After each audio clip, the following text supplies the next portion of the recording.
لا الہ تیری شان یا وحدہ، تو خیال و تجسس تو ہی آرزو۔ اللہ تعالیٰ کا امت مسلمہ پر احسان ہے، احسان عظیم ہے۔ لقد من اللہ علی المؤمنین، اللہ فرماتے ہیں بے شک ہم نے احسان کیا مومنین پر، اذ بعث فیہم رسولا من انفسہم، کہ ہم نے ان میں ایک رسول بھیجا، یتلو علیہم آیاتہ، جو اس کی آیات پڑھ پڑھ کر سناتا ہے، ویزکیہم، اور ان کا تزکیہ کرتا ہے، ان کے باطن کی اصلاح کرتا ہے، ویعلمہم الکتاب والحکمہ، کتاب کی تعلیم دیتا ہے اور حکمت کی تعلیم دیتا ہے۔ اللہ تعالیٰ کی ذات منان ہے، منان، حنان، منان، آپ نے یہ دو صفاتی نام پڑھے ہوں گے، سنے ہوں گے۔ اللہ تعالیٰ شانہ منان ہے، منان، احسان جتلانے والا۔ کوئی انسان احسان جتلائے تو یہ بندے کے لیے اچھی صفت نہیں ہے، ناپسندیدہ بات ہے احسان کر کے جتلانا، بلکہ اس کی بڑی وعید آئی ہے۔ کوئی شخص احسان کر کے جتلائے، اللہ تعالیٰ شانہ قیامت کے دن اس کو رحمت کی نظر سے نہیں دیکھے گا جو احسان کر کے جتلاتا ہے۔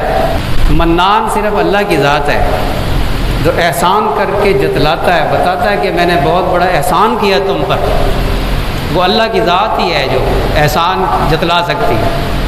وہ متکبر ذات ہے، بندہ متکبر نہیں ہو سکتا، بندہ متکبر ہونا بندے کی صفت نہیں۔ اللہ جو متکبر ہوگا، تکبر کرے گا، اللہ تعالیٰ شانہ اس کو گرائے گا، ذلیل کرے گا، جہنم میں پھینکے گا۔ یہ اللہ تعالیٰ کی صفت ہے۔ اللہ تعالیٰ فرماتے ہیں لقد من اللہ، ہم نے احسان کیا امت محمدیہ پر، مومنین پر، کہ ہم نے ان میں سے رسول بھیجا۔ تو یہ اللہ تعالیٰ شانہ کا احسان ہے کہ اللہ نے ہمیں اپنے پیارے حبیب صلی اللہ علیہ وسلم کی امت میں پیدا فرمایا۔ اللہ کے نبی صلی اللہ علیہ وسلم اللہ کے حبیب ہیں، اللہ کے حبیب ہیں تو مومنین کی بھی جان ہے۔ نبی کریم صلی اللہ علیہ وسلم سے محبت یہ ایمان والوں کی کہ ایمان کا جزو لازم ہے۔ نبی کریم صلی اللہ علیہ وسلم کی محبت کے بغیر انسان مومن نہیں رہ سکتا۔ یہ ایسی چیز ہے، ایسی محبت ہے، جو اللہ کے نبی صلی اللہ علیہ وسلم کا کلمہ پڑھ لیتا ہے، کلمہ پڑھتے ہی اس کے دل میں اللہ کی اور اس کے رسول صلی اللہ علیہ وسلم کی محبت دل میں گڑ جاتی ہے۔ آپ نے دیکھا کہ مسلمان سارے گناہ کر سکتا ہے، لیکن وہ اپنے نبی صلی اللہ علیہ وسلم کی شان میں خود گستاخی تو کیا کرنے کی سوچے گا، وہ دوسرے کی زبان سے اللہ کے نبی صلی اللہ علیہ وسلم کی گستاخی کو برداشت نہیں کر سکتا۔ یہ ایسی چیز ہے، ایسی چیز ہے۔ انسان گناہ گار ہوگا، فسق و فجور میں مبتلا ہوگا۔ وہ شاعر تھا نا، شیرانی، شراب کے نشے میں دھت، اور یہاں لاہور ہوٹل میں بیٹھے ہوئے ریسٹورنٹ میں، پاکستان بننے سے پہلے کی بات ہے، چائے پی رہے تھے۔ خود ان منچلے نوجوان پاس بیٹھ گئے اور کچھ سوال و جواب شروع کر دیے، مختلف شعر و شاعری کی باتیں شروع کر دی۔ اپنے آپ کو اتنا بڑا شاعر سمجھتے تھے کہ کسی اور کی سب کے عیب نکالتے تھے، سب کے شعروں میں نقص نکالتے تھے۔ کسی منچلے نے کسی شرارت کی، نشے میں تھے، کسی نے شرارت کی کہ آپ کا حضرت محمد صلی اللہ علیہ وسلم کے بارے میں کیا خیال ہے، یہ سوال کیا اس نے۔ غصے سے سرخ ہو گئے، کہا کہ تو کیا بکتا ہے، ایک شرابی سے اتنا متبرک نام بلوانا چاہتا ہے، ایک شرابی سے تو ایسا سوال کرتا ہے، میں تیری دل کی خباثت کو سمجھتا ہوں، بلور کا گلاس اٹھایا اور اس کے سر میں دے مارا کہ تو شراب کی حالت میں ان کی بے ادبی کروانا چاہتا ہے، میں تیرے دل کی خباثت کو سمجھتا ہوں۔ اور پھر خوب روئے، خوب کہتے میں گناہ گار ضرور ہوں، میں شرابی ہوں، گناہ گار ہوں، لیکن میں اس نام کی اس حالت کے اندر بے ادبی نہیں کر سکتا، نام نہیں لے سکتا۔ یہ ہوتا ہے مسلمان گو کے فاسق ہے، لیکن اللہ کے نبی کا نام بے ادبی سے لے دے، یہ نہیں ہو سکتا۔ یہ ہے مسلمان، اتنی محبت ہے مسلمان کے دل میں اپنے پیارے نبی صلی اللہ علیہ وسلم کی۔ انگریز نے جب دیکھا کہ باوجود اس کے کہ ہم نے ہندوستان پر قبضہ کر لیا، لیکن ان کے اندر سے حمیت اسلامی کو ہم ختم نہیں کر سکے، کوئی ایسا طریقہ کرنا چاہیے کہ ان مسلمانوں کے دلوں سے اپنے نبی کی محبت نکل جائے۔ سر جوڑ کر بیٹھ گئے۔ تب کسی شیطان نے ان کو یہ بات سمجھائی کہ جیسے مکہ مکرمہ میں وہ بیٹھ گئے نا نبی کریم صلی اللہ علیہ وسلم کے خلاف سازشیں کرنے کے لیے، تو اس وقت شیطان جو ہے بزرگ کی شکل میں آیا اور اس نے مشورے دینے شروع کر دیے۔ تو ان کو بھی مشورے دیے کہ کوئی ایسا شخص تلاش کرو کہ جو نبوت کا دعویٰ کرے اور مسلمانوں کے دلوں سے اللہ کے نبی صلی اللہ علیہ وسلم کی محبت کو نکال دے، تب ہمارا کام آسان ہوگا۔ چنانچہ انہوں نے ایک خبیث انسان کو دریافت کیا قادیان سے، نام تو اس کا غلام احمد قادیانی تھا، غلام احمد تھا، لیکن بزرگ فرماتے ہیں کہ احمد نام تو اللہ کے نبی صلی اللہ علیہ وسلم کا ہے، اس لیے اس کو غلام قادیانی ہی کہا کرو۔ پڑھا لکھا بھی اتنا نہیں تھا۔ اس سے انگریز نے دعویٰ کروا دیا، پہلے مہدیت کا دعویٰ کروا دیا کہ میں مہدی ہوں، پھر مسیحیت کا دعویٰ کروا دیا میں مسیح ہوں، اور بالآخر اس نے دعویٰ کر دیا کہ میں محمد الرسول اللہ ہوں، نعوذ باللہ من ذالک۔ اب آپ سنتے جائیے، اصل میں ہمارے ہاں ایک المیہ ہے، المیہ کہہ لیجئے، علم کی کمی کہہ لیجئے، یا اس فتنے کو بہت بڑا فتنہ کہہ لیجئے کہ انہوں نے مسلمانوں کے اندر اس طریقے سے پینیٹریٹ کیا ہے کہ عام مسلمان ان کے فتنے سے بے خبر رہا۔ مسلمانوں کی طرح نماز پڑھتے ہیں کہ جی ساڈی طرح نماز پڑھتے ہیں تو کفر دی کیڑی گل ہے، وہ ہماری طرح ہی سارے کام کرتے ہیں، روزہ ہماری طرح رکھتے ہیں۔ اب ذرا سمجھیے گا بات کو،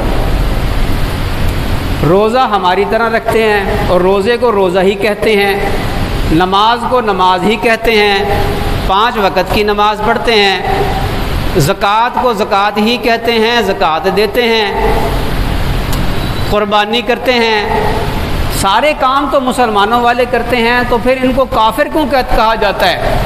یہ ہے مسئلہ اصل میں، یہیں پہ اختلاف ہے اور یہیں پہ اصل مسئلہ ہے۔ یہ اسی لیے اس کو بہت بڑا فتنہ کہا۔ نبی کریم صلی اللہ علیہ وسلم فرمایا، جس کا مفہوم ہے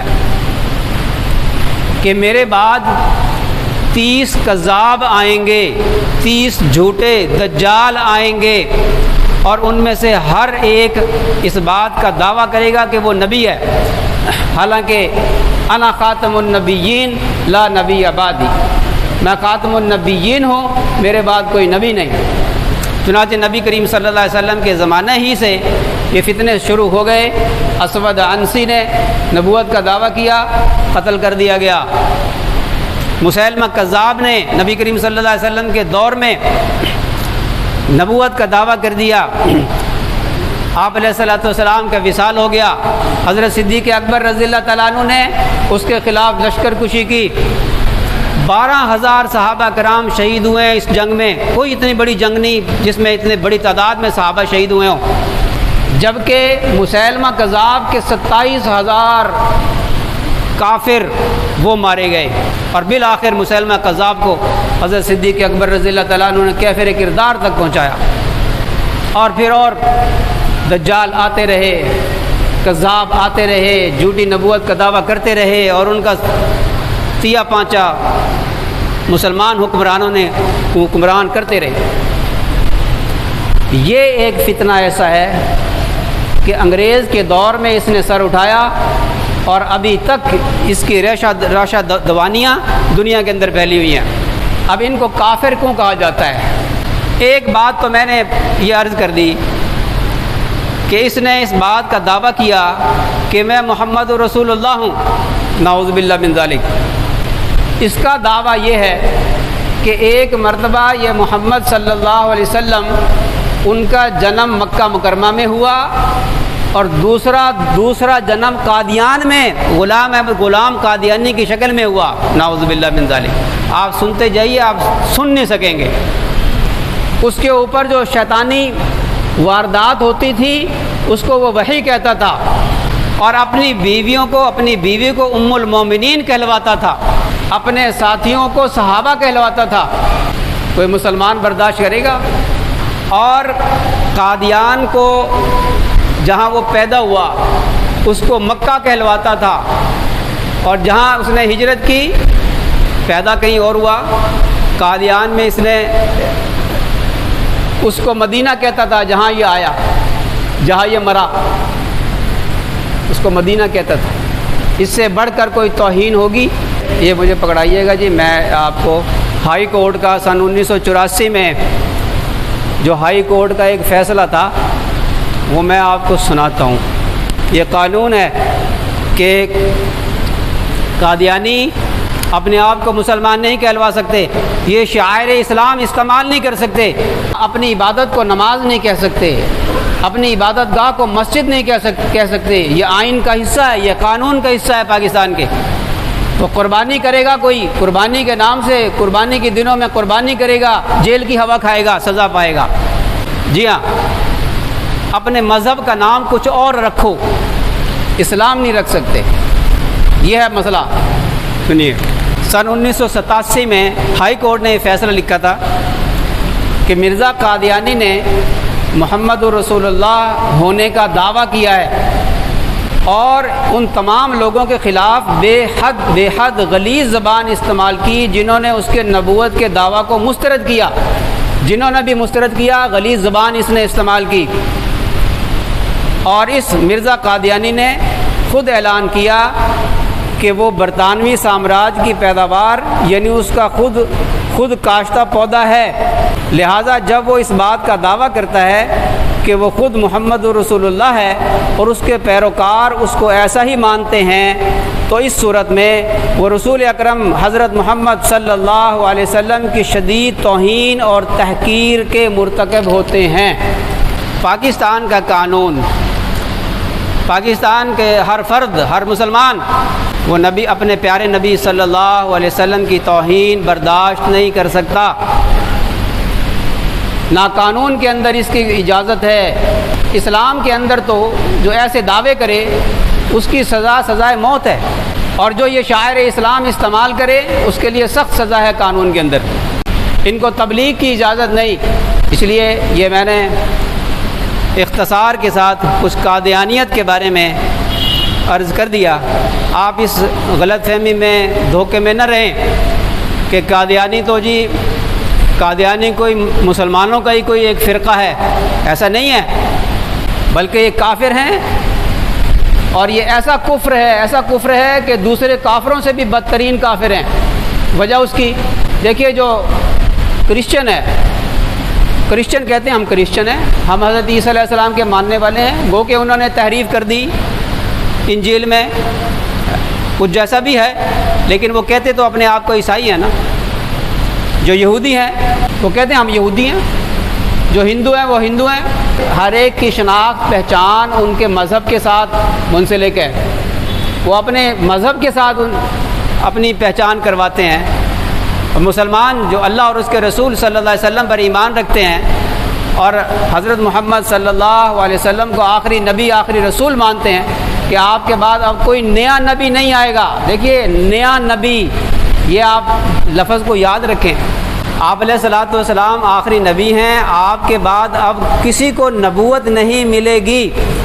کیونکہ کوئی کہہ سکتا ہے کہ آپ نے کہا کہ نبی کریم صلی اللہ علیہ وسلم کے بعد کوئی نبی نہیں آئے گا، تو حضرت عیسیٰ علیہ السلام تو آئیں گے، کیونکہ حضرت عیسیٰ علیہ السلام کو نبوت پہلے ملی ہے، یہ یاد رکھیں۔ ان کو اللہ تعالیٰ شانوں نے یہ اعزاز بخشا ہے کہ انہیں آسمانوں میں اٹھایا، اور وہ نبی ہونے کے باوجود نبی کریم صلی اللہ علیہ وسلم کے خاتم الانبیاء علیہ الصلوۃ والسلام کے امتی کی حیثیت سے آخری زمانے میں آئیں گے۔ یہاں یہ بات بھی یاد رکھیں کہ حضرت عیسیٰ علیہ السلام کی نبوت ختم نہیں ہوگی۔ ایک بات یاد رکھیں، ایک بہت باریک نقطہ ہے، اور اس کا ایمان کے ساتھ بڑا گہرا، عقیدے کے ساتھ بڑا گہرا تعلق ہے۔ ایسا نہیں ہے کہ حضرت عیسیٰ علیہ السلام کی نبوت ختم کر دی گئی، یعنی وہ نبی نہیں رہے، وہ امتی بن کر آئیں گے، ایسا نہیں ہے۔ حضرت عیسیٰ علیہ السلام بنی اسرائیل پہ نبی بنے، اللہ تعالیٰ نے ان کو آسمانوں میں اٹھا لیا۔ آخری زمانے میں جب دجال کا خروج ہوگا تو اللہ تعالیٰ شانہ حضرت عیسیٰ علیہ السلام کو آسمانوں سے نازل فرمائیں گے، اور حضرت عیسیٰ علیہ السلام دجال کو قتل کریں گے، اور امت مسلمہ کو قرآن پر چلائیں گے، انجیل پر نہیں چلائیں گے۔ اس لیے یہ ایک باریک نقطہ ہے، اس کو آپ ذہن نشین کر لیں۔